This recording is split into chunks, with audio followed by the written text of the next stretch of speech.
right, welcome back to Cricket for Americans. Nick here. I'm giving you a quick video, very quick, on my thoughts about India winning the first match against South Africa in South Africa.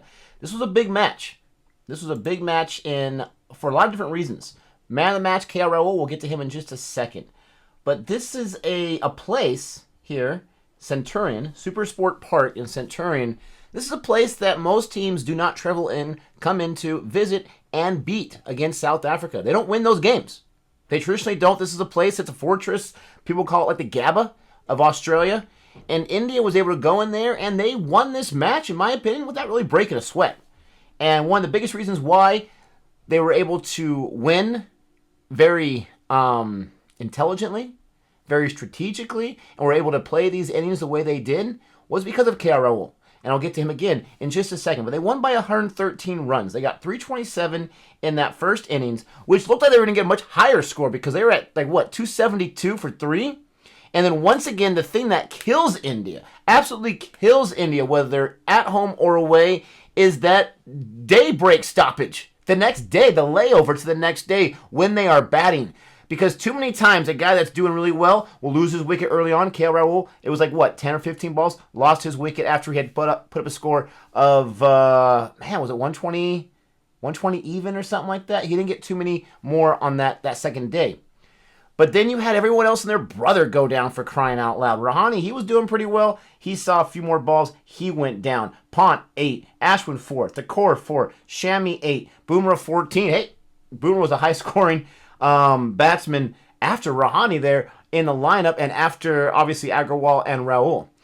But that second day batting, from what I've seen recently, they got to figure out what's going on there. What is happening? Is it that new ball? What's happening? They've got to figure it out. Maybe the pitch had a little more bounce to it in that second day. I'm not exactly sure, but man, did they get got. I want to talk about Rabada and Ngidi. Ngidi is someone that we have clowned several times on this channel, all in good fun, all tongue-in-cheek, but for him getting pumped in the IPL. Obviously, he's at home right here. Obviously, he does very well on these South African pitches. I'm very interested to see how he performs in Australia the next time they go to Australia to play there. But Ngidi was a beast. 6 wickets. Ngidi! Didn't even think he was going to get a chance, but I should have been thinking like an expert and not an amateur. They got those bouncy pitches there in South Africa, and it suited him very well. 24 overs. Rabada was slow getting going, but then he got himself 3 wickets. He really turned it on. And then for their second innings, Rabada got 4 wickets, then Ngidi got 2, right? So Ngidi gets 8 wickets, Rabada gets 7, Jansen gets himself 4 in that second innings.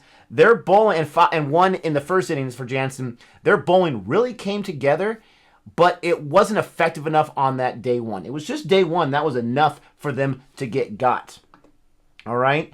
Talking about some other performers here for India. It was really nice that Agarwal was able to continue on, bringing some of that momentum of his last match to bring into this match and to get himself some success by getting 60 runs in that first innings. He wasn't really too effective in the second innings, but he's a stand-in opening batsman behind Rohit Sharma, who's out right now because of injury. And so it was really great that he was able to step in there and in that opening partnership and really help out. He was the first wicket, but not until the 41st over. And that's the story of this match right here. Pujara, there's something going on with him. I'm not sure what it is. He got a golden duck in the first innings, and he got himself 16 off 64. He was able to calm down a little bit, but still, I have not seen Pujara be Pujara since Australia, to tell you the truth.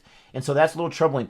Kohli, I thought as a captain, did fantastic in this match. He chose his bowlers in great selection and order.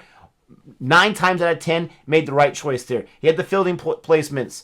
I'm assuming in the right place, but I'm not going to say I know for sure because I wasn't paying attention to the fielding placements as I did not watch too much footage in this match.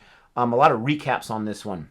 It's good to see Rahane show some life here in the first innings. He did not get run out, which is always a good thing for Rahane. And he had himself some decent performances in this. I think an average in this match of, what are you going to say, 37, 38. Not too bad for Rahane right there. And then it was nice to see Ashwin, right? It was nice to see Ashwin in that second innings for South Africa to get into it, to mix it up a little bit. He got the wickets of, He got the last wickets of those tail enders, but it was nice to see him get some wickets here on this pitch. And he only bowled 9 overs in that second innings. So it's not like he had a whole lot of opportunities. He did get 13 overs in that first innings. Low economy rate, but not any wickets. So it was nice to see that. But Kohli, as a batsman, he still is trying to figure things out. 35 runs in that first innings, 18 runs in that second innings. He got edged once again. That's his kryptonite. On the first time, the second time, it was caught by Mulder. But he's still trying to figure out that batting. And as an India fan, you're going to give him as much time as possible to try to figure that, because you know what he has. And I believe he still has some in the tank. I believe he still has 1 or 2 more Kohli years left in him. And I'm excited to see him get there with relieving some of the stress of the captaincies of all formats and everything else.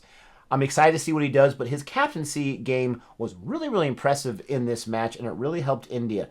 But the selection of Agarwal was the difference maker, because you had the opening partnership, and I want to talk about KL Rahul here.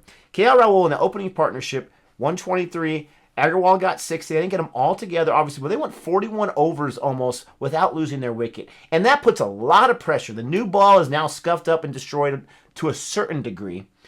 And they're able to play carefully. They both had low strike rates, under 50, which is perfectly fine for test. It wasn't super, super low, but they were very economical, and they were very intelligent with the way they built their partnership. And that was a difference in this match, in my opinion. They did not get had. They were able to give some breathing room for Team India. They were able to go the first night, go to bed at 272 or whatever it was, and it really made a difference. And South Africa was looking up the rest of the match, and they could not catch up. They fought, and they tried. They did not put up disastrous scores. England, they got 197 their first innings, and then they got 191. So they're in the 190s both times. Those are subpar scores, but they're not abysmal scores. But that 327 by India was almost like 500 runs with the way the run scoring was going in this match, and that goes to that opening partnership. And also Rahane as kind of like a second opening partnership, even though he was coming in at number 5, because Kohli lasted 94 balls, okay? But Rahane really, at the end of day one, was able to be that second opening partnership with Rahul to help him solidify a really, really good day one batting. But KL Rahul, I want to talk about him for a second.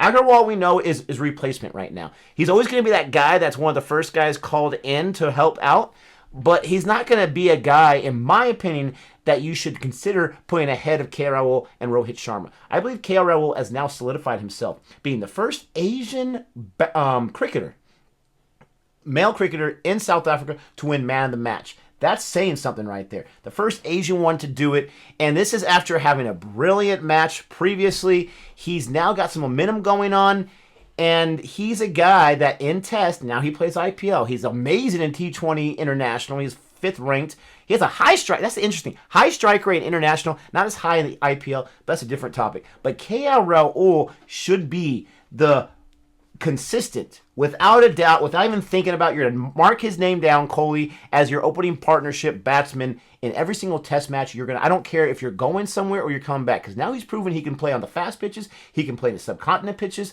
So you're going to Australia, you're going to take him with him. He's got some things to learn about when like New Zealand and England type pitches, but he'll get there. But this has got to be the guy, like a Mohammad Siraj. I said that over a year ago, and it's been true to tale.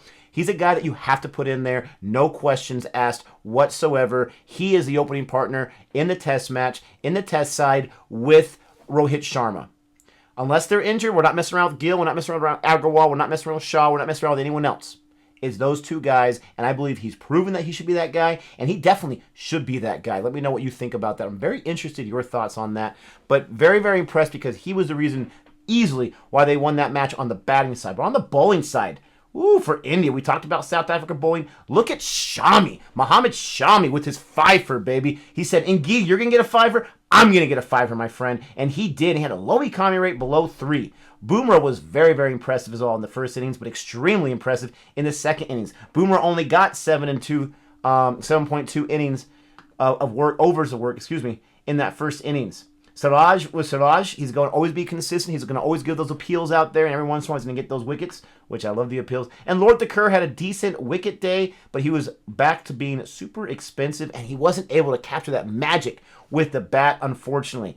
Now, Bumrah in the second innings, even though he got as many wickets as Shami was definitely the highest wicket taker for India, tied with Ngidi in this first match. But Bumrah was just a man amongst boys in that second innings. I really believe that he was the better bowler in that second innings, had a lower economy rate, but he was wreaking havoc, and he was not allowing South Africa, when they were trying to make the two different comebacks they made in that second innings, he did not allow it. He shut it down, and he was the Bumrah that we've seen before, not too long ago, and it's good to have him back in this very fast pitch. Mohammad Siraj obviously also was very, very impressive, just one wicket behind Bumrah, and had the same economy rate. So when you have Siraj, Shami, and Bumrah, and you're on a different person's ground, you're in South Africa, and you have those guys doing what they're doing in the second innings, you're not going to be able to catch up to that score, even if it's a 300 score, whatever it was. You're not going to be able to do it when those guys are on fire. And that's why I think Siraj, Shami, Bumrah, no questions asked, just like Rahul.